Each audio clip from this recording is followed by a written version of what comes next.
ಎಲ್ಲ ಆತ್ಮಬಂಧುಗಳಿಗೂ ನಮಸ್ಕಾರ. ಆನಾಪಾನಸತಿ ಧ್ಯಾನಕ್ಕೆ ಎಲ್ರಿಗೂ ಕೂಡ ಸ್ವಾಗತ. ಮಂಡಲ ಧ್ಯಾನಕ್ಕೆ ಎಲ್ರಿಗೂ ಕೂಡ ಸ್ವಾಗತ. ಹನುಮಸಾಗರ ಧ್ಯಾನ ಮಹಾಯಜ್ಞ ಸಂಕಲ್ಪ ಧ್ಯಾನಕ್ಕೆ ಎಲ್ರಿಗೂ ಕೂಡ ಸ್ವಾಗತ ಮಾಡ್ತಾರೆ.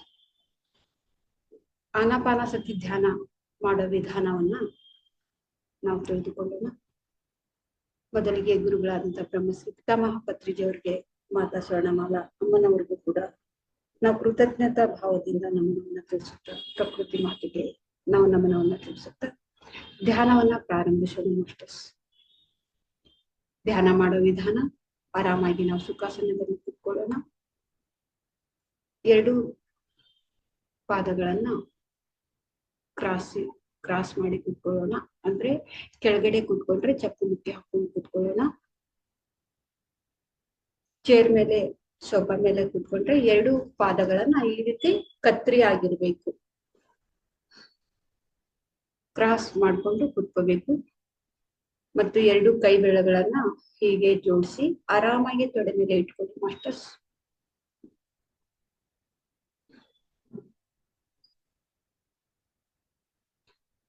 ಹಗುರವಾಗಿ ಕಣ್ಣು ಮುಚ್ಚೋಣ.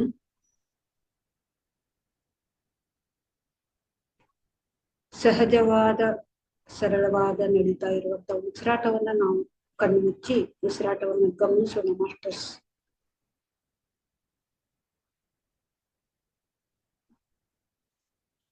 ಧ್ಯಾನದಿಂದ ಸರ್ವರೋಗ ನಿವಾರಣೆ, ಧ್ಯಾನದಿಂದ ಸರ್ವರೋಗ ಹಾರಿಣಿ, ಧ್ಯಾನದಿಂದ ಸಕಲ ಭೋಗಕಾರಿಣಿ, ಧ್ಯಾನದಿಂದ ಸತ್ಯ ಜ್ಞಾನ ಪ್ರಸಾದಿನಿ.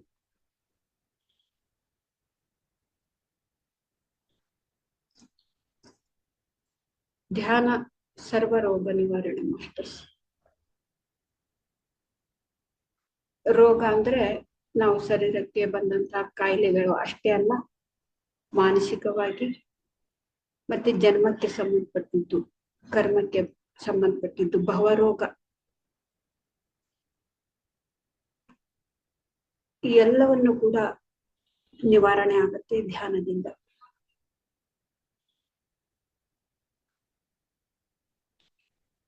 ಧ್ಯಾನ ಸರ್ವರೋಗ ಹಾರಿಣಿ ಅಂದ್ರೆ ಇವಾಗ ನಮ್ಗೆ ಸಮಸ್ಯೆ ಬಂದ್ಬಿಟ್ಟಿದೆ, ಕಾಯಿಲೆ ಬಂದ್ಬಿಟ್ಟಿದೆ, ಯಾವುದೋ ಒಂದು ದೊಡ್ಡ ಒಂದು ಚಿಂತೆಯಲ್ಲಿದ್ದೀವಿ, ಅದಕ್ಕೆ ಪರಿಹಾರ ನಮ್ಗೆ ಎಲ್ಲೂ ಕೂಡ ಸಿಗ್ತಾ ಇಲ್ಲ. ಪೂಜೆ, ಮಂತ್ರ, ಯಜ್ಞ ಹೋಮಗಳನ್ನ ಮಾಡೋದ್ರಿಂದನೂ ಕೂಡ ಅದಕ್ಕೆ ಪರಿಹಾರ ಸಿಗ್ತಾ ಇಲ್ಲ. ಡಾಕ್ಟರ್ ಹತ್ರ ಹೋದ್ರೂ ಕೂಡ ಸಲಹೆ ನಮ್ಗೆ ಸಿಗ್ತಾ ಇಲ್ಲ. ಅಥವಾ ಜ್ಯೋತಿಷಿಯವ್ರ ಹತ್ರ ಹೋದ್ರೂ ಕೂಡ ಏನು ಪೂಜೆ ವ್ರತಗಳನ್ನ ಮಾಡಿದ್ರು ಕೂಡ ಅದಕ್ಕೆ ಪರಿಹಾರ ಸಿಗ್ತಾ ಇಲ್ಲ.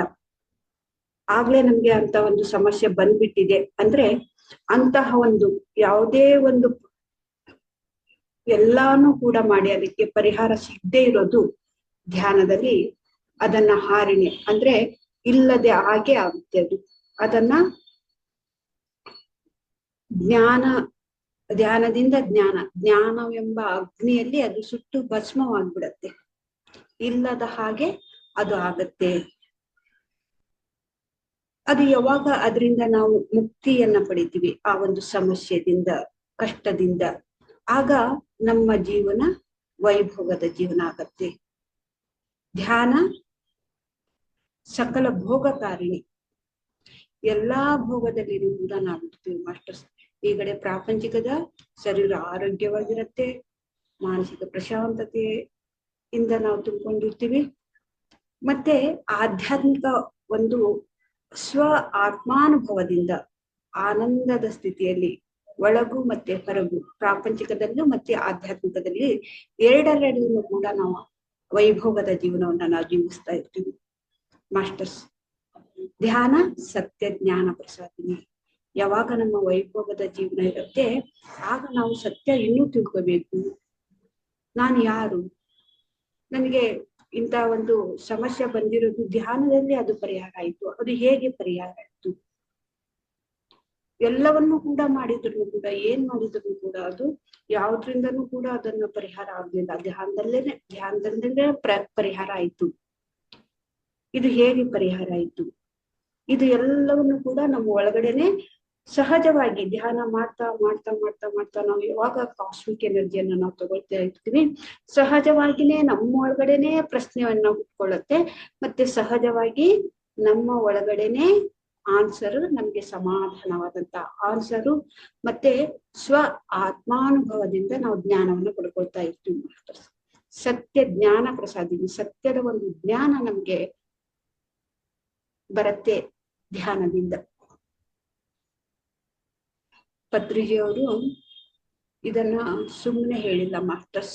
ನಾವು ಅಭ್ಯಾಸ ಮಾಡೋದ್ರಿಂದ ನಮ್ಗೆ ಅರ್ಥ ಆಗತ್ತೆ, ಮತ್ತೆ ಅನುಭವದಿಂದ ನಾವು ತಿಳ್ಕೊಳ್ತೀವಿ. ಅಭ್ಯಾಸದಿಂದ ಸಾಧ್ಯ ಆಗತ್ತೆ. ನಾನು ಕೂಡ ಮೊದ್ಲಿಗೆ ಬಂದಾಗ, ಧ್ಯಾನಕ್ಕೆ ಬಂದಾಗ ನಾವು ಹೆಂಗೆ ಇದ್ವಿ ಅಂದ್ರೆ, ಮನೆಯಿಂದ ಆಚೆ ಹೋಗ್ತಾ ಇರ್ಲಿಲ್ಲ, ಹೊಸಲ್ ದಾಟಿ ಹೋಗ್ತಾ ಇರ್ಲಿಲ್ಲ, ಜಾಸ್ತಿ ಓದ್ದವ್ರು ಅಲ್ಲ, ಕನ್ನಡ ಮಾತಾಡೋಕ್ ಬರೋದಿಲ್ಲ ಅಂತ ಒಂದು ಕಾಯಿಲೆಯಿಂದ, ಈ ಶರೀರ ಪೂರ್ತಿ ಕಾಯಿಲೆಯಿಂದ ತುಂಬಿಕೊಂಡಿತ್ತು. ಮನೆ ವಾತಾವರಣ ಅಶಾಂತವಾಗಿತ್ತು, ಅಸಮಾಧಾನವಾಗಿತ್ತು, ಚಿಂತೆಯಲ್ಲಿ ಇದ್ದೆ. ಅಂತ ಒಂದು ಸಮಯದಲ್ಲಿ ಧ್ಯಾನ ಈ ಮಾತು ಕೇಳಿ ನನಗೆ, ನಾವು ನಗ್ತಾ ಇದ್ವಿ. ಪತ್ರಿಜಿಯವರಿಗೆ ಮಾತನ್ನ ಕೇಳಿ ನಾವು ನಗ್ತಾ ಇದ್ವಿ. ಇದು ಎಲ್ಲದಕ್ಕೂ ಪರಿಹಾರ ಅಂತ ಹೇಳ್ತಾ ಇದ್ದಾರೆ. ನಮ್ಮಂತ ಒಂದು ಮೂರ್ಖ ಶಿಖಾಮಣಿಯವರಿಗೆ ಯಾವ ರೀತಿ ಇವರು ಆತ್ಮಜ್ಞಾನವನ್ನ, ಸತ್ಯದ ಒಂದು ಜ್ಞಾನವನ್ನ ನಮಗೆ ಕೊಡ್ತಾರೆ ಅನ್ನೋ ನೋಡೋಣ. ಅವ್ರು ಏನ್ ಹೇಳಿದ್ದಾರೆ, ಉಸಿರಾಟವನ್ನು ಗಮನಿಸೋದಿಕ್ಕೆ ಹೇಳಿದ್ದಾರೆ. ಅದು ಮಾಡೋಣ, ನೋಡೋಣ ಅವ್ರು ಹೇಳಿದ್ದನ್ನ ಆಗುತ್ತೋ ಇಲ್ವೋ ಅಂತ ಹೇಳಿ ನಾವು ಈ ರೀತಿ ನಾವು ತಗೊಂಡಿವಿ ಮಾಸ್ಟರ್ಸ್. ನಮಗೂ ಕೂಡ ನಗು ಬಂತು ಈ ಮಾತನ್ನ ಕೇಳಿ. ಮತ್ತು ಆಮೇಲೆ ಪ್ರಚಾರ ಮಾಡ್ತಾ, ಧ್ಯಾನ ಮಾಡ್ತಾ ಇದ್ರ ಒಂದು ಅರಿವು ನಮಗೆ ಸ್ವ ಆತ್ಮಾನುಭವದಿಂದ ನಮ್ಗೆ ಬಂತು. ಇಷ್ಟು ಕಣ್ಣು ಮುಚ್ಕೊಂಡು ಕೂತ್ಕೊಂಡ್ರೆ ಎಲ್ಲ ಸಿಗುತ್ತಾ ಅಂತ ಹೇಳಿ ನಮಗೂ ಕೂಡ ನಗು ಬಂತು. ಬಂತು ಎಲ್ಲರ ಹಾಗೆ ನಾವು ಕೂಡ ನಗ್ತಾ ಇದ್ವಿ. ಆದ್ರೆ ಧ್ಯಾನ ಸಾಧನೆ ಮಾತ್ರ ನಾವು ಬಿಟ್ಟಿರ್ಲಿಲ್ಲ. ಸಾಧನೆಯನ್ನ ಮಾಡೋಣ, ಅವ್ರು ಏನ್ ಹೇಳಿದ್ದಾರೆ ಅದನ್ನ ಮಾಡೋಣ, ಅದು ನಮ್ಮ ಒಳಗಡೆ ಮನಸ್ಸಲ್ಲಿ ಇತ್ತು. ಅಂದ್ರೆ ನಗ್ತಾ ಇದ್ದೀವಿ ಅಂದ್ರೆ ಅವ್ರಿಗೆ ಏನು ಅವಮಾನ ಮಾಡ್ತಾ ಇರ್ಲಿಲ್ಲ. ನಮ್ಮಂತವ್ರಿಗೆ ಇವರು ಆತ್ಮಜ್ಞಾನವನ್ನ, ಏನು ಒಂದು ಆಧ್ಯಾತ್ಮಿಕ ಗಂಧಾನೇ ಗೊತ್ತಿಲ್ಲ ನಮ್ಗೆ. ನಮ್ಮಂತವ್ರಿಗೆ ಇವರು ಆತ್ಮಜ್ಞಾನ ಬರುತ್ತೆ ಅಂತ ಹೇಳ್ತಾ ಇದ್ದಾರೆ ಅಂತ ಹೇಳಿ ನಗ್ತಾ ಇದ್ವಿ. ನಮ್ಗೆ ನಾವೇ ನಮ್ಮ ಸ್ಥಿತಿಯನ್ನ ನೋಡಿ ನಾವು ನಗ್ತಾ ಇದ್ವಿ. ಪತ್ರಿಜಿಯವರಿಗೆ ಅವಮಾನ ಮಾಡ್ಬೇಕು ಅಂತಲ್ಲ, ನಮ್ಮ ಸ್ಥಿತಿಯನ್ನ ನೋಡಿ ನಾವು ನಗ್ತಾ ಇದ್ವಿ.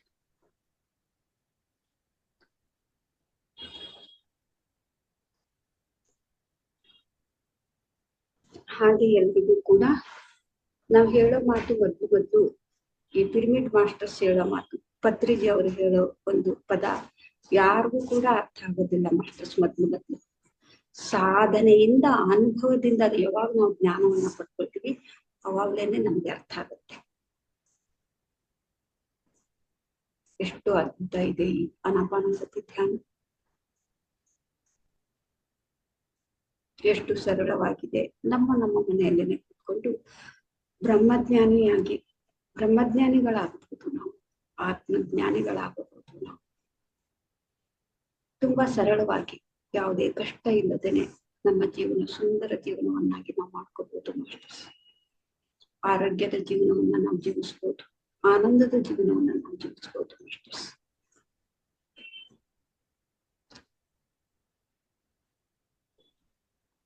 ಆರೋಗ್ಯ ಆನಂದದ ಜೀವನ ಜೀವಿಸೋದಕ್ಕೆ ಏನು ಕೂಡ ನಾವು ಕಷ್ಟಪಡಬೇಕಾಗಿಲ್ಲ. ಆರಾಮಾಗಿ ಉಸಿರಾಟವನ್ನು ಗಮನಿಸ್ತಾ ಆ ಒಂದು ಸ್ಥಿತಿಯನ್ನ ನಾವು ಪಡ್ಕೋಬಹುದು. ಏನು ಕಷ್ಟ ಇಲ್ಲದೇನೆ, ಯಾವ್ದು ದುಡ್ಡು ಖರ್ಚು ಇಲ್ಲದೇನೆ, ಯಾವ್ದು ವ್ರತ ಇಲ್ಲದೇನೆ, ಯಾವ್ದು ಮಂತ್ರ ಇಲ್ಲದೇನೆ, ಯಾವ್ದು ಪೂಜಾ ಪುನಸ್ಕಾರ ಇಲ್ಲದೇನೆ, ಯಾವುದೋ ಒಂದು ಹಣ್ಣು ಕಾಯಿ ಇಲ್ಲದೇನೆ, ಕೇವಲ ನಮ್ಮ ಉಸಿರಾಟದ ಜೊತೆಗೆ ನಾವಿದ್ದು ಅಂತ ಒಂದು ಸರಳ ಸುಂದರ ಜೀವನವನ್ನ, ಆನಂದದ ಜೀವನವನ್ನ ನಾವು ಜೀವಿಸಬಹುದು ಮಾಸ್ಟರ್ಸ್.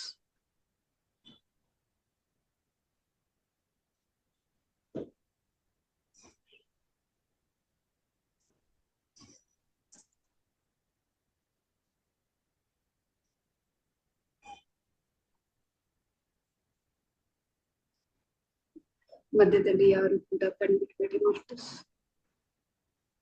ನಮ್ ಜೊತೆಗೆ ನಾವಿರೋದಕ್ಕೆ ಎಷ್ಟು ಮಧುರಾನಂದ, ಆನಂದ ಅಷ್ಟೇ ಅಲ್ಲ ಮಧುರಾನಂದ. ನಮ್ಮ ಜೊತೆಗೆ ನಾವಿರೋದನ್ನ ಅಭ್ಯಾಸ ಮಾಡಿಲ್ಲ ನಾವು. ನಮ್ ಜೊತೆಗೆ ನಾವಿದ್ರೇನೆ ಅದರ ಒಂದು ರುಚಿ ಗೊತ್ತಾಗತ್ತೆ.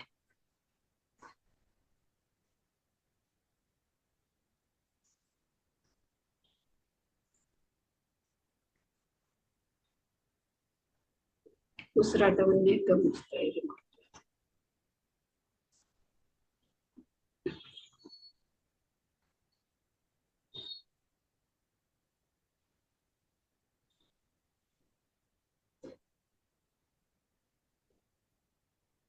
ಯಾವಾಗ ನಾವು ಧ್ಯಾನವನ್ನು ಮಾಡ್ತಾ ಮಾಡ್ತಾ ಮಾಡ್ತಾ ಮನಸ್ಸನ್ನ ನಾವು ಶೂನ್ಯ ಮಾಡ್ಕೊಳ್ತೀವಿ, ಆಗ ಈ ಜೀವಾತ್ಮ ಪೂರ್ಣಾತ್ಮದ ಜೊತೆಗೆ ಕೂಡಿಕೊಂಡಿರತ್ತೆ ಮಾಸ್ಟರ್ಸ್. ಒಂದು ಮಗು ಹೇಗೆ ತಾಯಿ ಮಡಿಲಲ್ಲಿ ಇದ್ರೆ ಹೇಗೆ ಸಮಾಧಾನವಾಗಿರುತ್ತೆ, ಹೇಗೆ ಆನಂದವಾಗಿರುತ್ತೆ, ಹೇಗೆ ನಗು ಮುಖದಿಂದ ನಗ್ತಾ ನಗ್ತಾ ಇರುತ್ತೆ ತಾಯಿ ಮಡಿಲಲ್ಲಿದ್ರೆ, ಹಾಗೆ ಈ ಜೀವಾತ್ಮ ಪೂರ್ಣಾತ್ಮದ ಮಡಿಲಲ್ಲಿ ಇದ್ರೆ ಅಷ್ಟು ಆನಂದವಾಗಿ ಒಳಗಡೆ ಆನಂದವಾದ ಸ್ಥಿತಿ ನಮಗೆ ಇರುತ್ತೆ ಮಾಸ್ಟರ್ಸ್. ಹೇಗೆ ಒಂದು ಮಗು ಬೆಳೀತಾ ಬೆಳೀತಾ ಬೆಳೀತಾ ಬೆಳೀತಾ ಅದು ಕೂಡ ಒಂದು, ಆ ಮಗು ದೊಡ್ಡದಾದ ಮೇಲೆ ಮದುವೆ ಆಗಿ ಅದನ್ನು ಕೂಡ ಒಂದು ಜನ್ಮವನ್ನ, ಮಗುಗೆ ಜನ್ಮವನ್ನ ಕೊಡುತ್ತೆ. ಹಾಗೆ ಈ ಜೀವಾತ್ಮ ಪೂರ್ಣಾತ್ಮದ ಜೊತೆಗೆ ಸೇರಿ ಈ ಜೀವಾತ್ಮ ಬೆಳೀತಾ ಬೆಳೀತಾ ಬೆಳೀತಾ ಬೆಳೀತಾ ಬೆಳೀತಾ ಬೆಳೀತಾ ಈ ಜೀವಾತ್ಮ ಕೂಡ ಪರಮಾತ್ಮ ಆಗುತ್ತೆ, ಪೂರ್ಣಾತ್ಮ ಆಗುತ್ತೆ. ಇದು ಕೂಡ ಆತ್ಮಗಳನ್ನ ಸೃಷ್ಟಿ ಮಾಡುತ್ತೆ.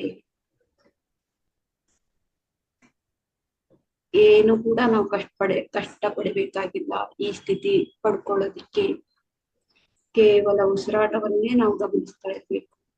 ಶರೀರದಲ್ಲಿ ಇದ್ದಾಗ್ಲೇನೆ ಇದನ್ನ ಅಭ್ಯಾಸ ಮಾಡ್ಬೇಕು ಮಾಸ್ಟರ್ಸ್. ಶರೀರ ಬಿಟ್ಟ ಮೇಲೆ ಇನ್ನೊಂದು ಶರೀರ ನಾವು ತಗೋಬೇಕಾಗತ್ತೆ. ಶರೀರದಲ್ಲಿ ಇದ್ದಾಗ್ಲೇನೆ ಇದನ್ನ ಎಲ್ಲವನ್ನು ಕೂಡ ಅಭ್ಯಾಸ, ಪ್ರಾಕ್ಟೀಸ್ ಪ್ರಾಕ್ಟೀಸ್ ಪ್ರಾಕ್ಟೀಸ್.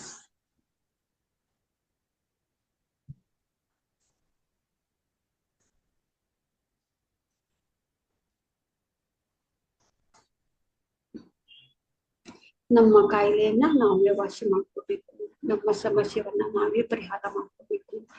ಕಾಯಿಲೆ ಬಂದಿರೋದು ಡಾಕ್ಟ್ರಿಂದ ಅಲ್ಲ, ಸಮಸ್ಯೆ ಬಂದಿರೋದು ಜ್ಯೋತಿಷವರಿಂದ ಅಲ್ಲ.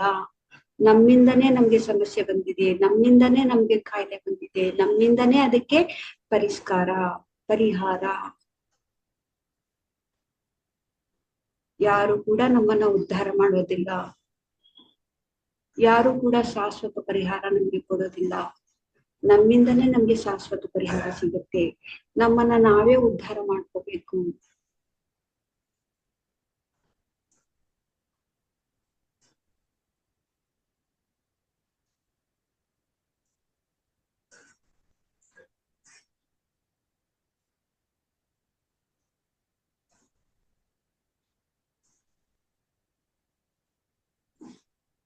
ಉಸಿರಾಟವನ್ನೇ ಗಮನಿಸ್ತಾ ಇರಿ ಮಾಸ್ಟರ್ಸ್. ಅರಿವಿನಿಂದ ನಮ್ಮ ಪೂರ್ಣಾತ್ಮದ ಪರಿಚಯವನ್ನ ನಾವು ಮಾಡ್ಕೊಳ್ಳೋಣ ಮಾಸ್ಟರ್ಸ್.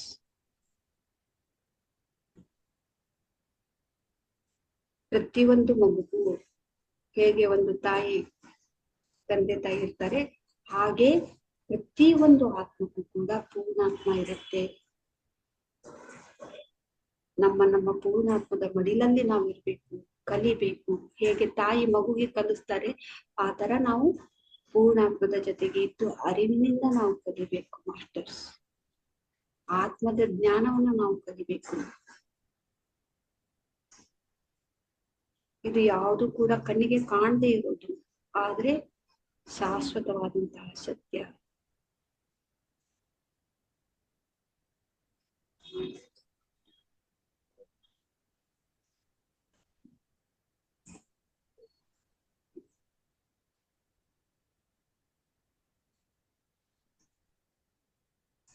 ಯೋಚನೆ ಬಂದ್ರೆ ಅದನ್ನ ಅಲ್ಲಿಗೆ ನಿಲ್ಲಿಸಿ ಮಾಸ್ಟರ್ಸ್. ಮತ್ತೆ ಮತ್ತೆ ನಾವು ಉಸಿರಾಟವನ್ನೇ ಗಮನಿಸ್ತಾ ಇರೋಣ. ಮತ್ತೆ ನಾವು ಉಸಿರಾಟವನ್ನೇ ಗಮನಿಸ್ತಾ ಇರೋಣ. ಒಂದು ಕ್ಷಣ ಕೂಡ ನಾವು ವ್ಯರ್ಥವಾಗಿ ನಾವು ಕಳಿಬಾರ್ದು ಮಾಸ್ಟರ್ಸ್.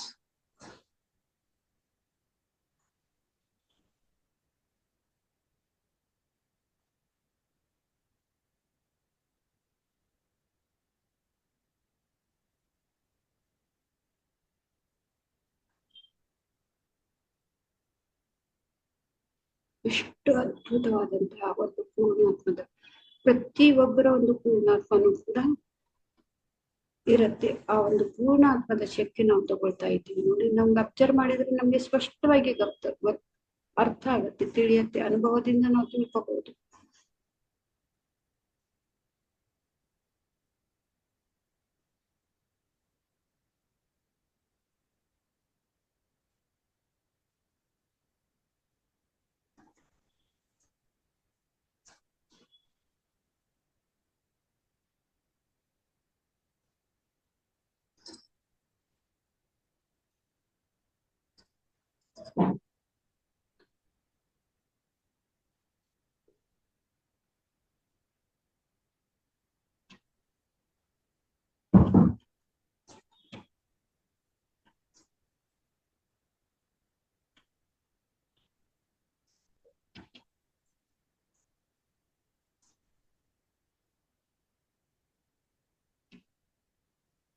ಮಧ್ಯದಲ್ಲಿ ಯಾರು ಕೂಡ ಕಂಡುಹಿಡಿಯಲ್ಲ.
ಕೇವಲ 1 ನಿಮಿಷಗಳು ಮಾತ್ರ ಮಾಸ್ಟರ್ಸ್.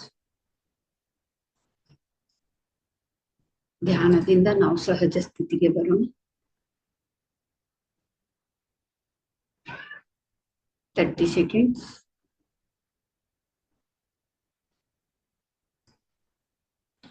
20 seconds.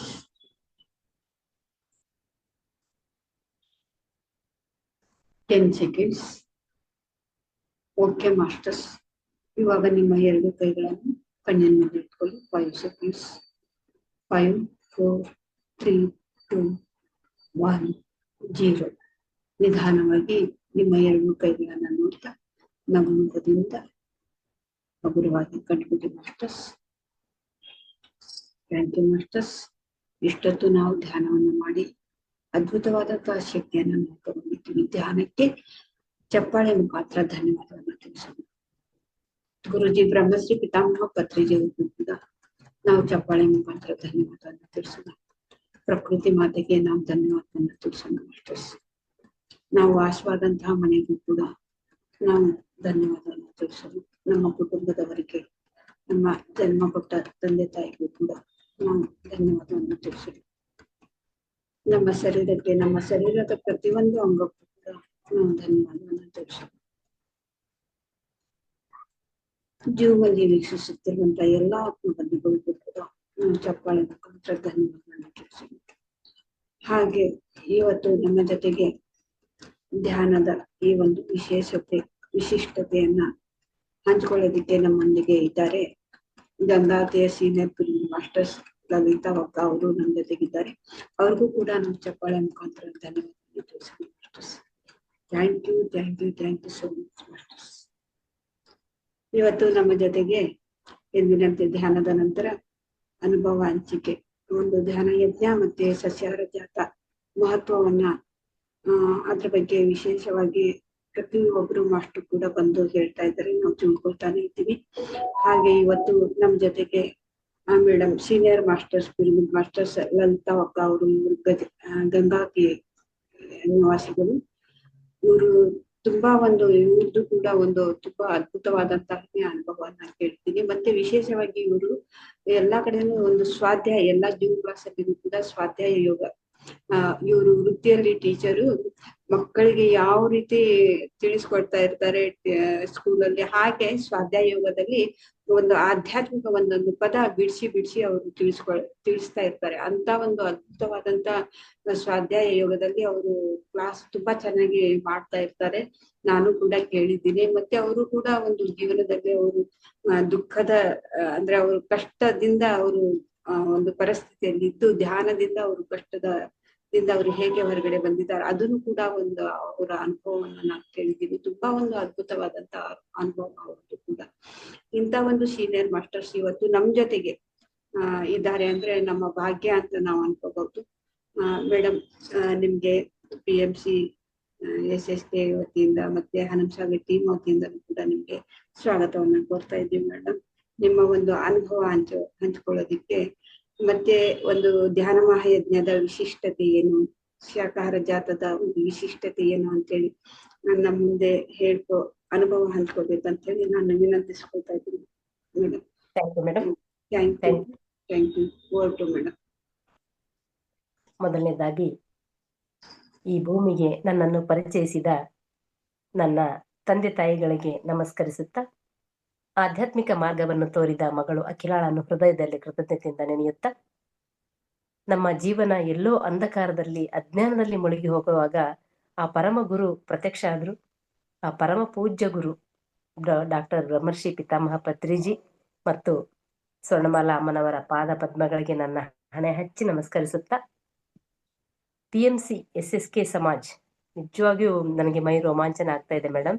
ಯಾವಾಗ ನಾವು ಫ್ಲೈಯರ್ ಅಲ್ಲಿ ಹನುಮಸಾಗರ ಧ್ಯಾನ ಮಹಾಯಜ್ಞ ಅಂದ ತಕ್ಷಣನೇ ನನಗೆ ಬಹಳ ಎಷ್ಟು ಸಂತೋಷ ಆಯ್ತಂದ್ರೆ, ಯಾಕಂದ್ರೆ ಹನುಮಸಾಗರ ನಾನು ಹುಟ್ಟಿ ಬೆಳೆದು ನನ್ನ ವಿದ್ಯಾಭ್ಯಾಸ ಪೂರೈಸಿದಂತ ಊರು. ಎಷ್ಟು ದಿನಗಳ ಆಸೆ ಇತ್ತು ನನ್ನ ಹುಟ್ಟಿ, ಯಾಕಂದ್ರೆ ನಾನು ಎಲ್ಲಾ ಕಡೆ ಹೋದಲ್ಲೆಲ್ಲ ಎಷ್ಟು ಕ್ಲಾಸ್ಗಳಾಗಿದವೋ, ಎಷ್ಟು ಯಜ್ಞಗಳಾಗಿದವೋ ಗೊತ್ತಿಲ್ಲ. ನನ್ನ ಭಾಗದಲ್ಲಿ ಧ್ಯಾನ ಗೊತ್ತಾಗ್ಬೇಕಲ್ಲ, ಅದಕ್ಕೆ ಕಳೆದ ವರ್ಷದಿಂದ ಅಲ್ಲಿ ಕೂಡಲ ಸಂಗಮದಲ್ಲಿ ಒಂದು ಅವಕಾಶ ಇವತ್ತು ಧ್ಯಾನ ಮಹಾಯಜ್ಞವನ್ನ ಕರ್ನಾಟಕ ಮಹಿಳಾ ಧ್ಯಾನ ಯಜ್ಞ ವಚನ ಧ್ಯಾನ ಮಹಾಸಂಗಮದ ಹೆಸರಲ್ಲಿ ಅದನ್ನ ನಡ್ಸ್ಕೊಂಡ್ ಬಂದ್ವಿ. ತಾವೆಲ್ಲರೂ ಅದಕ್ಕೆ ಸಾಕ್ಷಿಯಾಗಿದ್ದೀರಿ. ಇನ್ನು ಹನುಮಸಾಗರದಲ್ಲಿಯೇ ಸ್ವತಃ ಅದೇ ಊರಲ್ಲಿ ನಡೀತಂದಾಗ ಯಾವಾಗ 16ನೇ ತಾರೀಕು ಬರ್ತೋ ನಾನು ಯಾವಾಗ ಅಲ್ಲಿಗೆ ಹೋಗ್ತೀನೋ ಅಂತ ನನ್ನ ಒಂದು ದಿನಗಳನ್ನ ನಾನು ಎಣಿಸ್ತಾ ಇದ್ದೀನಿ. ಅಂಥದ್ರಲ್ಲಿ ಮೇಡಮ್ ಅವ್ರಿಗೆ ದಿನ ದಿನ ನೋಡ್ತಾ ಇದ್ದೆ. ಇಷ್ಟನೇ ದಿನದಲ್ಲಿ ಇವ್ರು ಭಾಗವಹಿಸ್ತಾ ಇದ್ದಾರೆ, ಹೌದಾ, ಮತ್ತೆ ನನಗೂ ಏನಾದ್ರು ಕರೆ ಬರುತ್ತಾ, ನನ್ನ ಊರದು. ನನಗೆ ಮೇಡಮ್ ಅವ್ರಿಗೆ ಮೆಸೇಜ್ ಮಾಡಿದೆ, ಮೇಡಮ್ ಅದು ನಾನು ಹುಟ್ಟಿ ಬೆಳೆದ ಊರು ಅಂದಾಗ ಮೇಡಮ್ ಅವರು ನನಗೆ 1-2 ಡೇಸ್ ಆದ್ಮೇಲೆ ಜಸ್ಟ್ 2 ದಿನ ಕೆಳಗಡೆನೆ ನನಗೆ ಒಂದು ದಿವ್ಯ ಅವಕಾಶವನ್ನು ಕೊಟ್ಟರು. ಮೇಡಮ್, ತಮ್ಮ ಒಂದು ಈ ಅವಕಾಶಕ್ಕಾಗಿ ತಮ್ಮ ಟೀಮ್ ಮತ್ತು ತಮಗಾಗಿ ಹನುಮಸಾಗರ ಧ್ಯಾನ ಮಹಾಯಜ್ಞ ಅತ್ಯಂತ ವಿಜೃಂಭಣೆಯಿಂದ ಆಸ್ಟ್ರೇಲಿಯಾಗಿ ನಡೆದು ಹೋಗಿದೆ, ಇನ್ ಫಿಸಿಕಲ್ ಬಾಡಿಯಲ್ಲಿ ಮಾತ್ರ ನಡಿಬೇಕಷ್ಟೇನೆ. ನಾವೆಲ್ಲರೂ ಅದಕ್ಕೆ ಸಾಕ್ಷಿಯಾಗಿರ್ತೀವಿ. ಆ ದಿನ ಬಹಳ ಆದಷ್ಟು ಬೇಗ ಬರ್ಲಿ.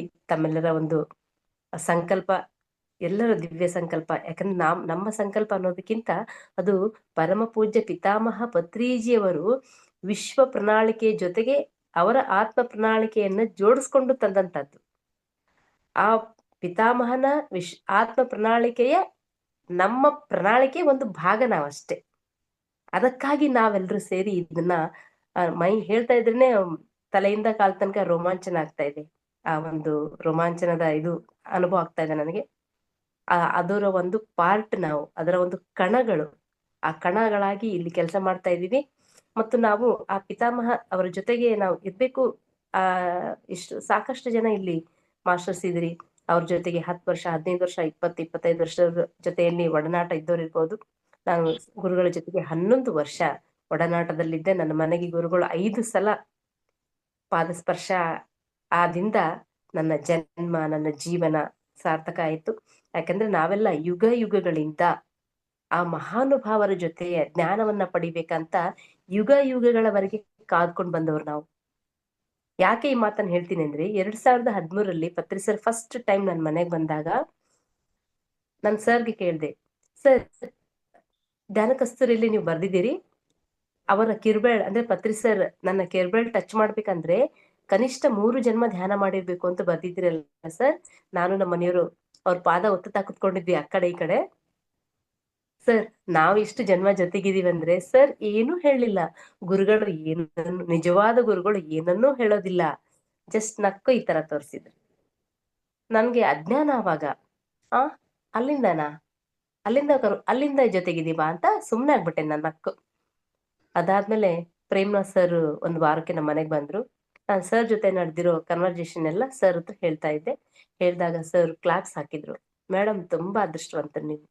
ಯಾಕಂದ್ರೆ ಈ ಭೂಮಿಯನ್ನ ಉಳಿಸೋ ಸಲುವಾಗಿ ಪತ್ರಿಜಿಯವರು ಆ ಒಂದು ಕಾಸ್ಮೋಸ್ ಅಲ್ಲಿ ಏನು ಒಂದು ಇಂಟರ್ ಗ್ಯಾಲಕ್ಟಿಕ್ ಫೆಡರೇಷನ್ ಅಲ್ಲಿ ನಡೀತಲ್ಲ, ಆ ಒಂದು ಚರ್ಚೆ ನಡೀತಲ್ಲ, ಅಲ್ಲಿ ಒಂದು ಸಭೆ ನಡೀತಲ್ಲ, ಆ ಸಮಯದಲ್ಲಿ ಪತ್ರಿಜಿಯವರು ಈ ಭೂಮಿಯನ್ನು ಉಳಿಸೋಕ್ಕಾಗಿ ಕೈ ಎತ್ತಿ ನಿಂತ್ಕೊಂಡು ಬಂದ್ರು.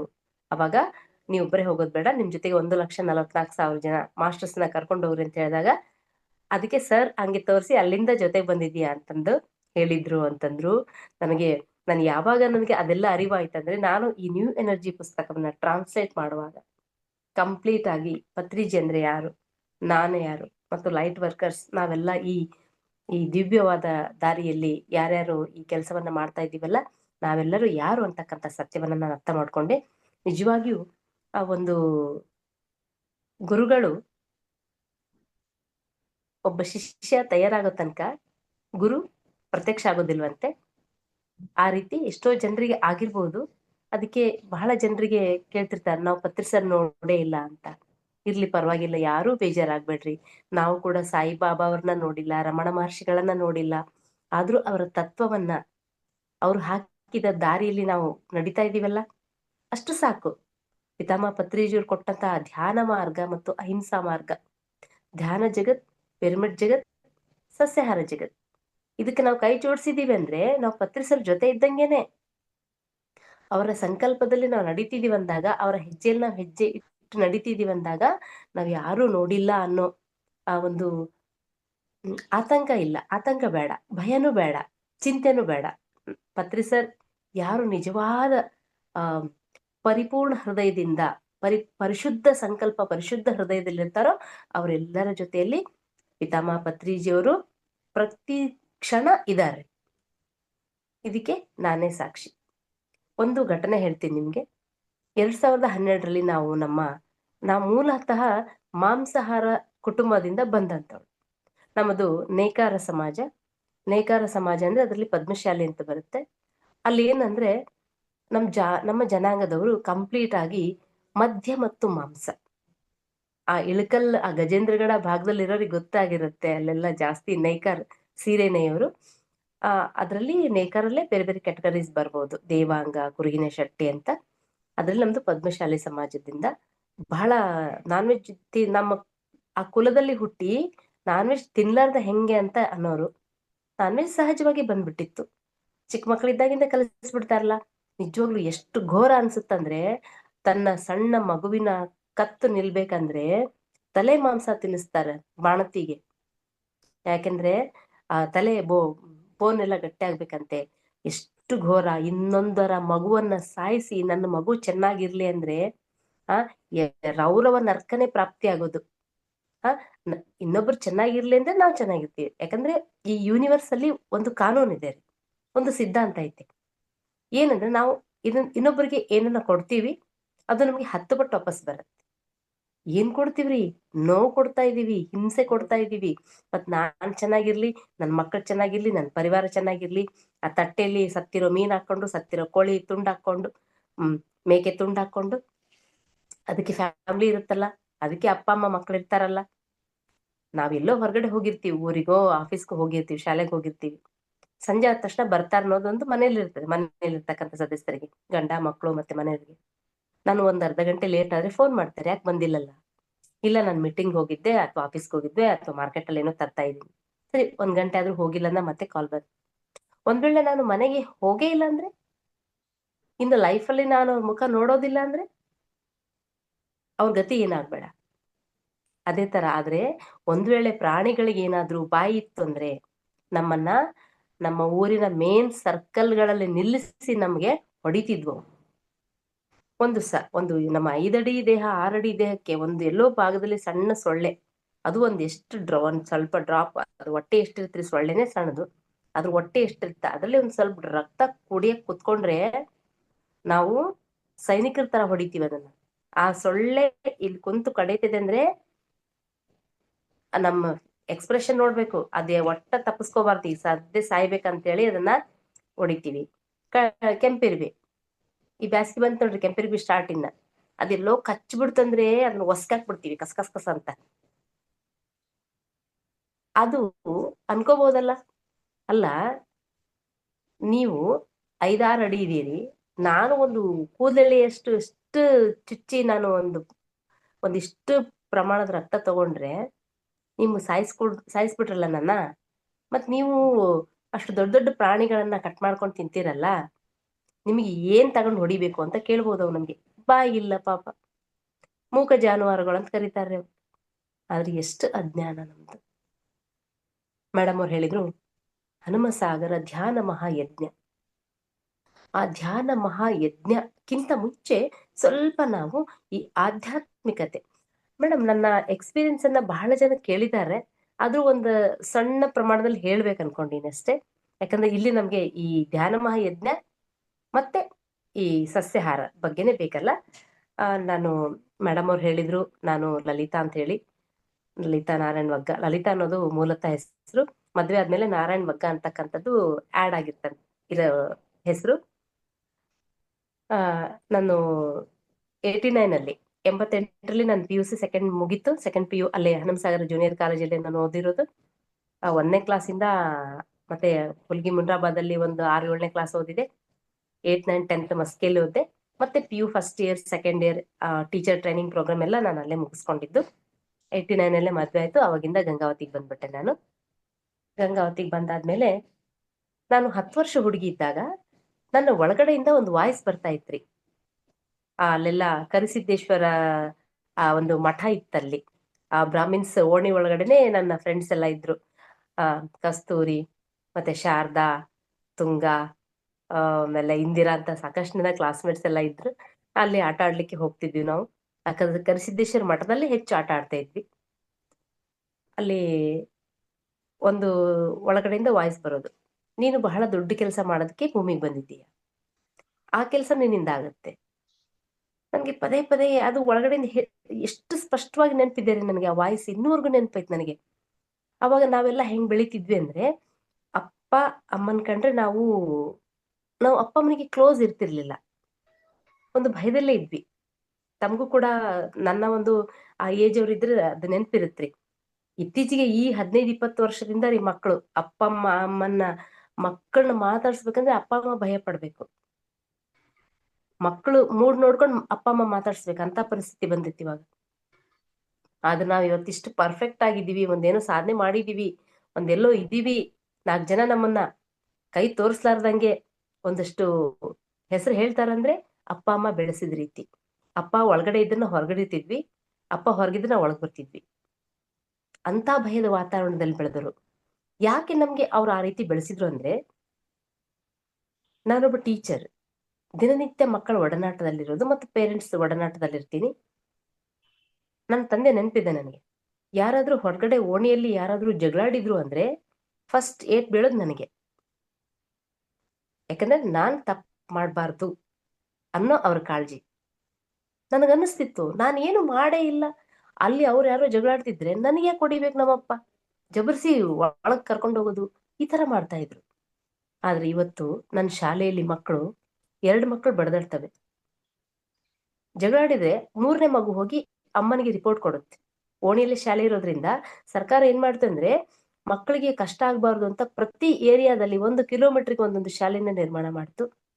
ಆ 2 ಮಕ್ಕಳು ಆ ಎರೈಸರ್ ತಗೊಂಡ್ರೋ ಅಥವಾ ಏನೋ ಪೆನ್ನಿಂದ ಗೀಚಿದ್ನೋ ಏನೋ ಪೇಪರ್ ಹರಿದ್ನೋ ಅಂತ ಒಂದೇಟ್ ಹೊಡಿತು. ಹೌದು, ಪಕ್ಕದ ಮಗು ಹೋಗಿ ರಿಪೋರ್ಟ್ ಮಾಡ್ತು. ಅಮ್ಮ ಬಂದ್ಲು ಅಲ್ಲಿಂದ, ಅಮ್ಮನೋ ಅಜ್ಜಿನೋ ಯಾರೋ ಬಂದ್ರು. ಆ ಹೊಡೆದಿರೋ ಮಗುವನ್ನ ಮಾತಾಡಕ್ ಅವಕಾಶ ಕೊಡದಿರಂಗ್ ಹೊಡಿತಾರೆ. ಇದು ಮೊದಲನೇ ತಪ್ಪು ಆಗ್ತಿರೋದು. ಯಾಕಂದ್ರೆ ಅವ್ರಿಗೆ ತಮ್ಮ ಮಕ್ಕಳು ಅಂದ್ರೆ ಏನು ಮಾಡಿಲ್ಲ ಅಂತ ಅವ್ರಿಗೆ ತುಂಬುತ್ತಾರೆ ಅವಾಗಿಂದಾನೆ. ಆ ಮಗುವಿಗೆ ತನ್ನ ಮಗು ತಪ್ಪು ಮಾಡಿದ್ರೆ ಕೇಳ್ಬೇಕಲ್ಲ ಬಂದ್ ಏನಾಯ್ತು. ಒಂದ್ ವೇಳೆ ಅಲ್ಲಿ ತನ್ನ ಮಕ್ಕಳಿಗೆ 2 ಹೊಡೆದಿದ್ರೆ ಲೈಫ್ ಲಾಂಗ್ ಆ ಮಕ್ಕಳು ತಪ್ಪು ಮಾಡೋದಿಲ್ಲ. ಯಾಕಂದ್ರೆ ತಪ್ಪು ಮಾಡಿದ್ರೆ ಹೊಡಿತಾರಂತ ಗೊತ್ತಾಗ್ಬೇಕು ಅವ್ರಿಗೆ. ತಪ್ಪು ಮಾಡಿದ್ರೆ ಅಮ್ಮ ಗೊತ್ತಾಗತ್ತ, ಅಪ್ಪ ಗೊತ್ತಾಗತ್ತ. ಈಗ ಸರ್ಕಾರ ಏನ್ ಮಾಡಿದೆ ಅಂದ್ರೆ, ಶಿಕ್ಷಕರಿಗೆ ಒಂದು ಶಿಕ್ಷಕರ ಕೈಯನ್ನ ಕಟ್ಟಾಕ್ಬಿಟ್ಟಿದೆ. ಶಿಕ್ಷಕರು ಶಾಲೆಯಲ್ಲಿ ಹೊಡೆಯೋ ಹಂಗಿಲ್ಲ, ಹೊಡೆಯೋದಲ್ರಿ ಜಬರ್ಸಂಗಿಲ್ಲ, ಕಣ್ಣು ಅಂತ ಬಿಡಂಗಿಲ್ಲ. ಇಷ್ಟು ಶಿಕ್ಷಕರನ್ನ ಸಹಾಯಕರನ್ನಾಗಿ ಮಾಡ್ಬಿಟ್ಟೈತಲ್ಲ. ಮನೆಯಲ್ಲಿ ಅಪ್ಪ ಅಮ್ಮ ಹೊಡೆಯಂಗಿಲ್ಲ, ಶಾಲೆಯಲ್ಲಿ ಟೀಚರ್ ಹೊಡೆಯಂಗಿಲ್ಲ. ಇನ್ಯಾರು ಹೊಡಿತಾರಂದ್ರೆ ಸಮಾಜದಲ್ಲಿ ಪೊಲೀಸರು ಹೊಡಿತಾರ್ರಿ ಅವ್ರನ್ನ. ಅಪರಾಧ ಮಾಡ್ತಾರ್ರಿ. ಮಕ್ಕಳಿಗೆ ಗೊತ್ತು ನಾನು ತಪ್ಪು ಮಾಡಿದ್ರು ಕೂಡ ನಮ್ಮಮ್ಮ ನನ್ನನ್ನ ಕರೆಕ್ಟ್ ಅಂದ್ಲು ಅಂದ್ರೆ ಸಣ್ಣ ತಪ್ಪು ದೊಡ್ಡ ತಪ್ಪು ಮಾಡ್ಕೊಂತ ಹೋಗ್ಬಿಡ್ತಾರ ಅವ್ರು. ಅಂತ ಆ ಒಂದು ಟೈಮಲ್ಲಿ ನನಗೆ ಆ ರೀತಿ ವಾಯ್ಸ್ ಬರ್ತಿತ್ತಲ್ಲ. ಬಂದಾಗ ನಮ್ಮ ಊರಲ್ಲಿ ಹನುಸಾಗರದಲ್ಲಿ ಒಂದು ಬಸ್ ಸ್ಟ್ಯಾಂಡ್, ಈಗ ಶಾಲೆ ಇದೆಯಲ್ರಿ, ಅದು ಶಾಲೆ ಬೈಲಂತ ಕರಿತಿದ್ರು ಅದನ್ನ. ದೊಡ್ಡ ಮಣ್ಣು ಫುಲ್ಲು ಖಾಲಿ ಇರ್ತಿತ್ತು, ಅಂದ್ರೆ ಬಸ್ಗಳು ಬಂದು ನಿಲ್ತಿತ್ತು, ಬಸ್ ಸ್ಟ್ಯಾಂಡ್ ಆಗಿತ್ತು ಮೊದ್ಲದಲ್ಲಿ. ಅಲ್ಲಿ ಒಂದು ಮತ ಪ್ರಚಾರಕರು ಬಂದು ಏಸು ಕ್ರಿಸ್ತನ ಸಿನಿಮಾ ತೋರಿಸಿದಾಗ ಎಲ್ಲ ದೊಡ್ಡವ್ರ ಜೊತೆಗೆ ನಾನು ಒಬ್ಳೆ ಆ ಮಣ್ಣಲ್ಲಿ ಕುತ್ಕೊಂಡು ಆ ಪಿಕ್ಚರ್ ನೋಡಿದೆ ಪೂರ್ತಿ. ಸುಮಾರು 1-1.5 ತಾಸು ಆಯ್ತೇನೋ ಗೊತ್ತಿಲ್ಲ, ಟೈಮ್ ಏನು ಇರ್ಲಿಲ್ಲ. ನಾನು ಕುತ್ಕೊಂಡು ನೋಡಿ ಬಂದೆ. ನನಗೆ ಆಧ್ಯಾತ್ಮಿಕತೆ ಬೀಜ ಅನ್ನೋದು ಆ ಸಮಯದಲ್ಲಿ ಬಿತ್ತು ಅನ್ಸುತ್ತೆ. ಯಾಕಂದ್ರೆ ನಾನು ಬಂದ ತಕ್ಷಣ ಮರ್ದಿನದಿಂದಾನೇ ಏಸು ಕ್ರಿಸ್ತನ್ ತರ ಮಂಡಿ ಉರಿ ಪ್ರೇಯರ್ ಮಾಡೋದು, ಅವ್ರು ಹೇಗೆ ಆಕಾಶದ ಕಡೆ ನೋಡಿ ಪರಲೋಕದಲ್ಲಿ ನನ್ನ ತಂದೆ ಅಂತ ಹೇಳ್ತಾರಲ್ಲ, ಆ ರೀತಿ ಪ್ರೇಯರ್ ಮಾಡಕ್ ಶುರು ಮಾಡಿದೆ. ನನ್ನ ಡ್ರಾಯಿಂಗ್ ಚೆನ್ನಾಗಿತ್ತು. ಏಸು ಕ್ರಿಸ್ತನ್ ಚಿತ್ರ ಇಳಿಸಿ ಅದು ಕೈ ಮುಗಿಯೋದು, ಅದ್ರ ಜೊತೆ ಮಾತಾಡೋದು ಮಾಡ್ತಿದ್ದೆ. ಇನ್ ಮುಂದೆ ಯಾಗೇನು ಹೇಳಿಲ್ಲ, ಮುಗೀತು. 89ನಲ್ಲಿ ನನ್ ಮದ್ವೆ ಆಯ್ತು, ನನ್ ಬಂದೆ ಗಂಡನ ಮನೆಗೆ. ಅಲ್ಲಿ ನನಗೆ 1989ರಿಂದ ಎಲ್ಲಿವರೆಗೂ ನನಗೆ ಧ್ಯಾನ ಪರಿಚಯ ಆಗೋ ತನಕ 2009 ತನಕನು ಒಂದು ನನಗೆ ಕರ್ಮ ಪೀರಿಯಡ್ ಆಗಿತ್ತು. ಆ ಕರ್ಮ ಪೀರಿಯಡ್ ಅಲ್ಲಿ ನಾನು ಕಂಪ್ಲೀಟ್ ನನ್ನ ಕರ್ಮ ಪ್ರಕ್ಷಾಳನವನ್ನೇ ಮಾಡ್ಕೊಂಡೆ. ಹೆಂಗೆ? ಕಣ್ಣೀರು ಹಾಕ್ತಾ, ಊಟವನ್ನ ಬಿಡ್ತಾ, ಬಾತ್ರೂಮ್ ಟಾಯ್ಲೆಟ್ ರೂಮ್ ಅಲ್ಲಿ ಹೋಗಿ ಅಳೋದು, ಸತ್ತೋಗ್ಬಿಡ್ಲೇನನ್ನೋಂಗ್ ಅಳೋದು. ಯಾಕಂದ್ರೆ ಅಂಥ ಅತ್ತೆ, ಅಂಥ ಫ್ಯಾಮಿಲಿನ ನಾನು ಆರಿಸ್ಕೊಂಡು ಬಂದಿದ್ದೆ, ಅಂತ ಜಾಯಿಂಟ್ ಫ್ಯಾಮಿಲಿ ಆರಿಸ್ಕೊಂಡು ಬಂದಿದ್ದೆ. ಯಾಕಂದ್ರೆ ಯಾವುದೋ ಜನ್ಮದಲ್ಲಿ ನಾನು ತ್ಯಾಗ, ಸಹನೆ, ತಾಳ್ಮೆ, ಇನ್ನೇನೇನೇನೋ ಸೇವೆ ಬಿಟ್ಟು ಬಂದ್ಬಿಟ್ಟಿದ್ದೆ, ಪಾಠ ಕಲಿದೆ ಬಿಟ್ಟು ಬಂದ್ಬಿಟ್ಟಿದ್ದೆ. ನಂಗೆ SSLC ಪಾಸ್ ಸರ್ಟಿಫಿಕೇಟ್ ಕೊಟ್ಟೇ ಇಲ್ಲ. ಆದ್ರೆ ಆ ಪೀರಿಯಡ್ ಅಲ್ಲಿ 2000 ತನಕನೂ ಒಂದ್ ರೀತಿ ನನ್ಗೆ 94 ಅಲ್ಲಿ ನನಗೆ ಅಪಾಯಿಂಟ್ ಆಯ್ತು. ನನಗೆ ಇವಾಗ 30 ವರ್ಷ ಸರ್ವಿಸ್ ಕಂಪ್ಲೀಟ್ ಆಯ್ತು ಒಂದು ಪ್ರೈಮರಿ ಸ್ಕೂಲ್ ಟೀಚರ್ ಆಗಿ. ನಾನು ಅಲ್ಲಿ 94 ಅಲ್ಲಿ ಅಪಾಯಿಂಟ್ ಆದಾಗ ಒಂದ್ ಸ್ವಲ್ಪ ಉಸಿರು ಬಿಟ್ಟೆ. ಅಪ್ಪಾ, ನಾನು ಆ ಒಂದು ಜಗಳ ಕಿರಿಕಿರಿಯಿಂದ ಒಂದು ಬೆಳಿಗ್ಗಿಂದ ಸಾಯಂಕಾಲ ತನಕ ನಾನು ನೆಮ್ಮದಿಯಿಂದ ಇರ್ತೀನಲ್ಲ ಅಂತ ಸಮಾಧಾನ ಉಸಿರು ಬಿಟ್ಟಿದ್ದೆ. ಆದ್ರೆ ಅದು ಡಬಲ್ ಆಯ್ತು. ಬಂದ ಮೇಲೆ ರಾತ್ರಿ ಮಲಗೋ ತನಕ ಕಿರಿಕಿರಿ, ಜಗಳ ಜಗಳ ಜಗಳ ಜಗಳ. ಮಾತೋಶ್ರೀ ಅತ್ತೆಯನ್ನ ಕರ್ಕೊಂಡ್ ಬಂದಿದ್ದು ನಾನೇನೆ. ನಾನ್ ತಾಳ್ಮೆ ಕಲ್ತ್ಕೊಂಡಿಲ್ಲ, ಕಲ್ಸ್ಬರ್ರಿ ನನಗ. ಗುರುಗಳು ಎಲ್ಲಿರ್ತಾರಂದ್ರೆ, ಗುರುಗಳಿದ್ರೆ ಶಿಷ್ಯರ ಪಾಠ ಕಲಿತಾರಲ್ರಿ. ನಾವ್ ಮೇಲಿನ ಲೋಕದಿಂದ ಬರ್ಬೇಕಾದ್ರೆ ಪಾಠ ಕಲಿಬೇಕಲ್ಲ. ಇಲ್ಲಿಂದ ನಮ್ದು ಟೈಮ್ ಮುಗಿದಾದ್ಮೇಲೆ ಟಿಕೆಟ್ ತಗೊಂಡ್ ಮೇಲೆ ಹೋಗ್ತೀವಿ.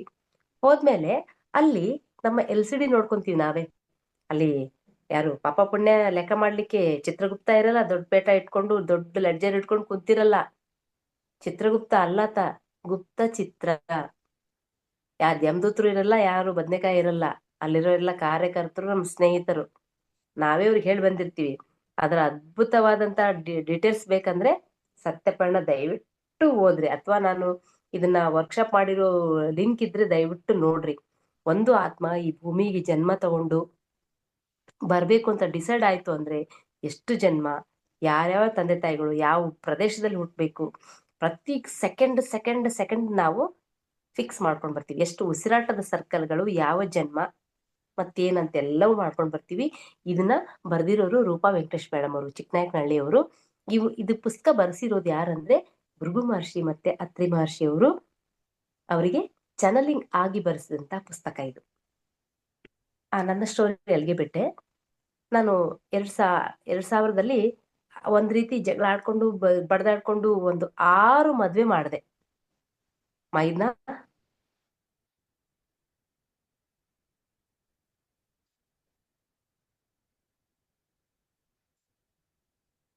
ಮೇಡಮ್ ನಿಮ್ದು ಮಾತು ಕೇಳಿಸ್ತಾ ಇಲ್ಲ.